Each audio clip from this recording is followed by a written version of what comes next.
The Lost Generation by Ruth Moctezuma. You are all a lost generation. A quote by Gertrude Stein, popularized by Ernest Hemingway.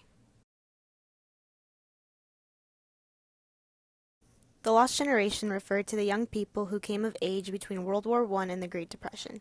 The youth felt demoralized and disillusioned with their home, and therefore sought refuge elsewhere. The bohemian lifestyle was appreciated and put to practice. Many fled to Europe, where they believed that it would be better. It was normal to be reckless and aimless. In fact, the youth became hedonistic and cynical of the world around them. Some famous authors of this time period include Ernest Hemingway, F. Scott Fitzgerald, T.S. Eliot, and Gertrude Stein. Ernest Hemingway was probably the most influential writer of the Lost Generation. His famous works include The Sun Also Rises, A Farewell to Arms, and Men Without Women.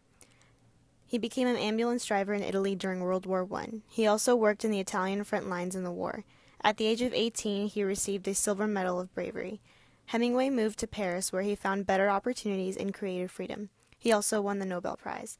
In Paris, he was amongst other writers and poets who also helped establish the genre of the Lost Generation. Hemingway's novel, The Sun Also Rises, is a love story that explores the emerging flamboyant femininity of women in the 1920s through the character of Lady Brett Ashley and the loss of masculinity in the character of Jake Barnes. Famous quotes from The Sun Also Rises. You can't get away from yourself by moving from one place to another. I can't stand it to think my life is going so fast and I'm not really living it. Don't you ever get the feeling that all your life is going by and you're not taking advantage of it? Do you realize you've lived nearly half the time you have to live already? How did you go bankrupt? 2 ways. Gradually, then suddenly. You're an expatriate. You've lost touch with the soil. You get precious. Fake European standards have ruined you. You drink yourself to death. You become obsessed with sex. You spend all your time talking, not working. You are an expatriate, see? You hang around cafes. The world was not wheeling anymore. It was just very clear and bright and inclined to blur at the edges. F. Scott Fitzgerald was another influential writer of the Lost Generation. He had a middle-class upbringing and he attended Princeton University. He was interested in literature since he was a child. He dropped out of school and joined the army, but the war ended before Fitzgerald was ever deployed. His first love, Zelda Sayre, was the inspiration for characters such as Daisy in The Great Gatsby. He spent a lot of his time in France and was great friends with Ernest Hemingway until disagreement over his wife caused the two to have a falling out. His most famous novel was The Great Gatsby, which was not made popular until after his passing. Others include This Side of Paradise. The Great Gatsby is a superficial and subsequent tragedy between Jay Gatsby and Daisy Buchanan. Famous quotes from The Great Gatsby. So we beat on, boats against the current, borne back ceaselessly into the past. I hope she'll be a fool. That's the best thing a girl can be in this world, a beautiful little fool. And I like large parties. They're so intimate. At small parties there isn't any privacy. I wasn't actually in love, but I felt a sort of tender curiosity. I was within and without, simultaneously enchanted and repelled by the inexhaustible variety of life. You see, I usually find myself among strangers because I drift here and there, trying to forget the sad things that happened to me. There must have been moments even that afternoon when Daisy tumbled short of his dreams, not through her own fault, but because of the colossal vitality of his illusion. It had gone beyond her, beyond everything.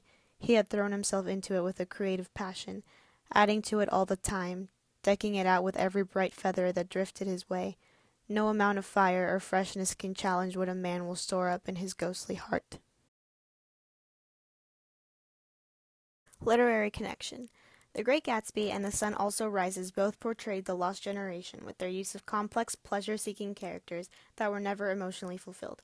Daisy Buchanan's superficial needs and Lady Brett Ashley's sexual desires characteristically made them empty and as a result never able to fully love their male love interests. Gatsby's obsession with the person he thought Daisy was ended up being his undoing, while Jake's caring nature was exploited by Lady Brett Ashley, who ultimately could not love him because of his impotence. History and social issues. Following the stock market crash, women attained low-paying and low-status jobs. They needed anything they could get in order to make money for the home. The Great Depression gave rise to an increasing crime rate with petty theft due to people's desperate need for money. Suicide rates increased during the 30s. There were cases of malnutrition, and some women resorted to prostitution due to lack of money. Mass migrations occurred in which many Americans left the country in order to find better places to live, usually in Europe. Paris had lower living rates, thus many writers of the Lost Generation, including Hemingway and Fitzgerald, took to Paris's coffee shops for inspiration and an escape from the States. Economic security was the primary goal in the States. They sought help from the government in reaching this goal. Although many families were helped with the New Deal, discrimination against women and non-whites was still rampant. Cultural impact. The Roaring Twenties served as a time for materialism. People became obsessed with lavish living and the need to be accepted over previous values. There was also an increase in consumerism as a result.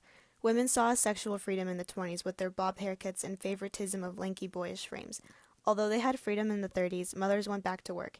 They were believed to be working only because they needed to, not because they should. People still believed that they should be devoted to housework. The war was fought with new technology that would be used in future years. As a result of new technologies and different tactics, there were 37 million casualties in the war. The youth was forced to mature faster due to the war and the Depression.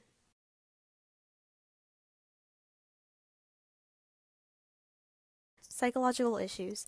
The war left many people feeling lost and empty. Post-war, people focused on the Roaring Twenties and engaged in reckless behavior in order to forget their situations. These young people further spiraled into madness, with the effects of the Great Depression as a result of the 1929 stock market crash. Suicide rates increased, alcohol use increased, and people bought cheaper cigarettes, all due to the need for an escape. Much like the novels The Great Gatsby and The Sun Also Rises, the love stories never ended well. This was an indicator of how superficial values and material wealth were seen as more important than true love. Political issues. The Red Scare occurred, and Americans grew scared of communism, and as many as 650 people were arrested under suspicion of being communist members. The presidents in the time period included Warren G. Harding, Calvin Coolidge, Herbert Hoover, and Franklin Roosevelt. Strikes and riots occurred in the United States, which instilled fear into the people who grew increasingly hopeless towards the government. Prohibition made the possession, creation, and consumption of alcohol illegal. This stretched onwards until 1933 when it was made legal again. Religious issues. Initially, popular church leaders believed the rate of new members would increase due to the Great Depression, but it remained pretty stagnant. There was an average increase of 5% amongst new religious membership within the lower classes. There was no increase amongst the middle and high classes. The highest demographic in the church was still females. However, one thing that did garner popularity was religious radio coverage from people like Charles Coughlin, because most families had a radio. There was a decrease in religion amongst youth and people who comprised the Lost Generation, because their disillusionment caused them not to believe in God. The Roaring Twenties was a time of economic prosperity. The war had just ended and the transition to peacetime proved to be difficult for some. Although there was economic prosperity in most sectors, the agricultural industry continued to struggle. Herbert Hoover convinced industrial leaders to increase wages in order to help the country get back on its feet. Although for the most part the rich became richer, urban workers' wages increased by 20%, and there was mass production and mass consumption.